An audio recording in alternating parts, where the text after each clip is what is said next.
No one is you, and that is your power. Your superpower is being yourself. It's your individuality. It's you being authentic. It's you owning your own voice, owning and being comfortable in your own skin, being comfortable with all your quirks, all your things that come with being you, your flaws, but also your goodness, your thoughts, your uniqueness. The world needs it. In today's days, everybody's trying to imitate. They're trying to copy. They're trying to be and fit into boxes that they were never meant to fit in. They're trying to follow certain trends or chase certain trends. They're trying to fit into certain systems and ecosystems and environments that they might not even be made for. And then you feel powerless and wonder why. It's because you're living a lie. You're not being your true self. You're not being your true authentic self. So you can't be your full self. You can't be your whole self. You're living half empty. And of course it's going to hurt you in a lot of ways. You might get a job that pays a certain amount of money because you're being fake.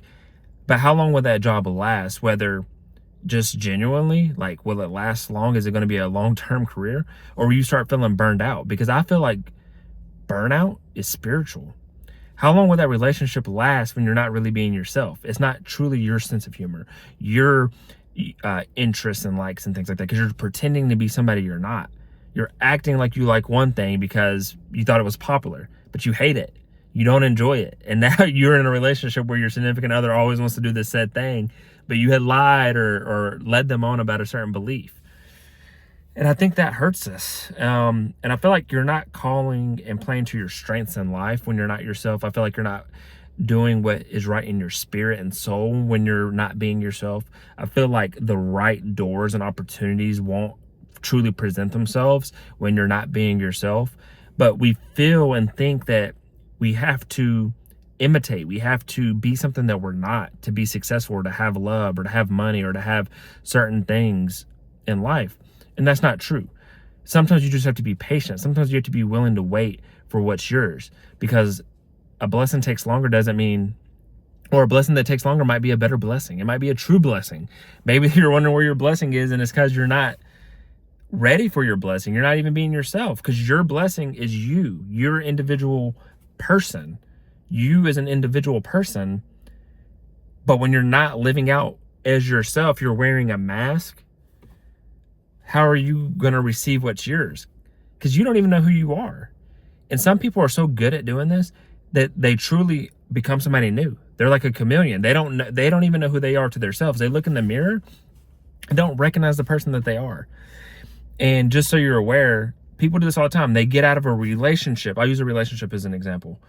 And they're like, I'm becoming myself again. Oh, I feel like myself again. So what caused that? Whether it's your fault or the significant other's fault, I don't care. Either way, it equals being a toxic relationship. A relationship takes two equal people, two equal parts.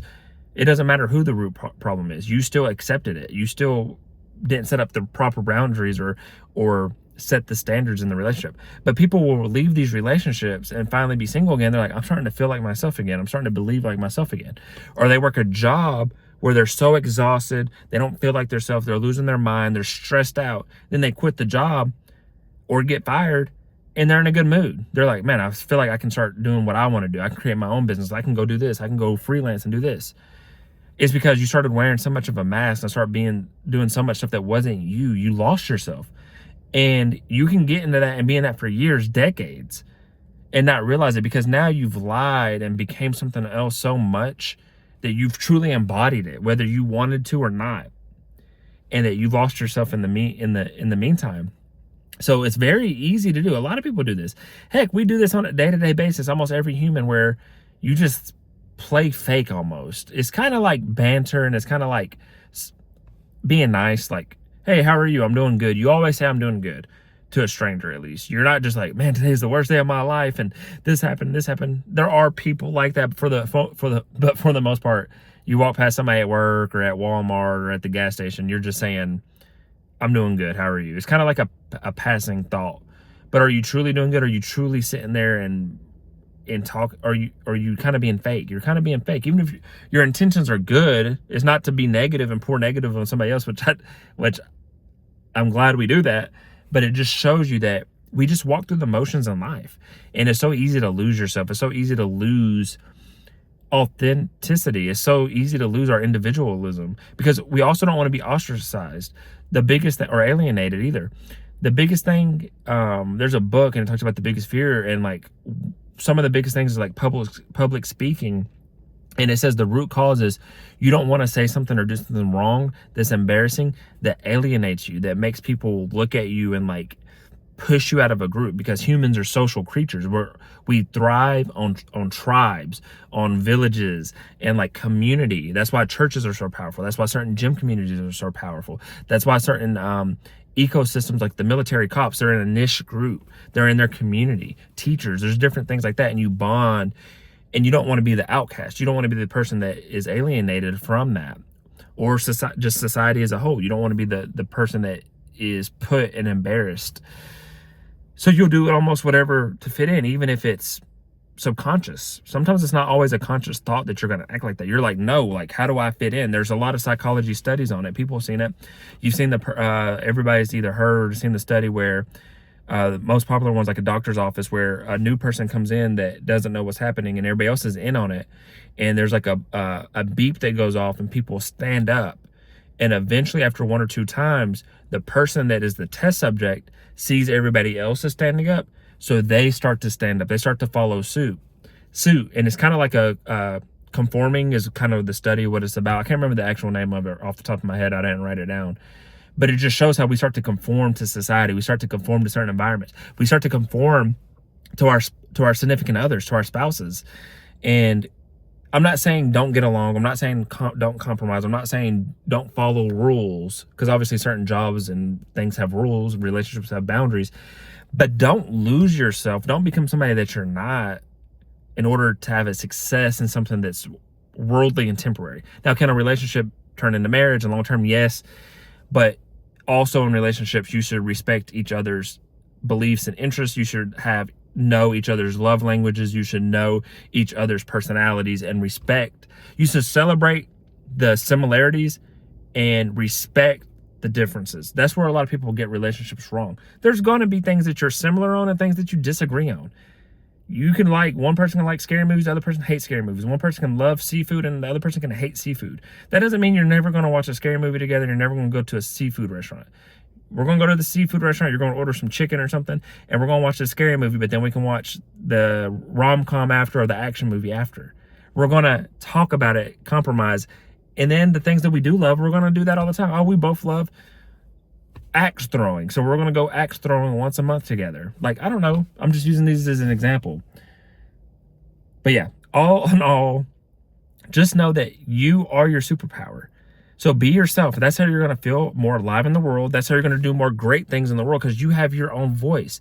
And people need to hear your voice. They need to see you. They need to see that you are an outlier, that you are not scared to be yourself, stand up for yourself, express your story, tell your story, live out your truth. And you might just inspire the right person. I believe that if you inspire one person, that's more valuable than $1 million. To truly change somebody's life for the better, they can impact them for decades and impact their family for decades to come. Because you never know what ripple effect that's going to have. That one person can turn into 1 million people. And yeah, but I want $1 million. Yes, but I want impact. I want significance. I want to actually know and feel good about my life. I want to have fulfillment when I'm at on my deathbed. I don't care that I made $100 million. Would it be nice? Yes. Would my family be taken care of? Yes. But would I rather have my family also know certain principles, morals, values, beliefs that make them a good person and make the world a better person, or make the world a better place? I would personally, but that's my thoughts. That's my belief system. Yours is yours. But anyway, you have power. You have superpowers, and it's being yourself and going out and making things happen, going out and impacting, going out and influencing, going out and building, going out and creating, going out and loving, going out and showing and storytelling, and doing all these things to the world and to people. And you might just surprise yourself. And like I said, in the job market, in your company now, being yourself, if you're yourself and you don't fit in, go find the next company or go build your own. And you'll be somewhere where they will respect you, and they'll be like, man, I just love this so-and-so because they speak their truth. They speak their mind.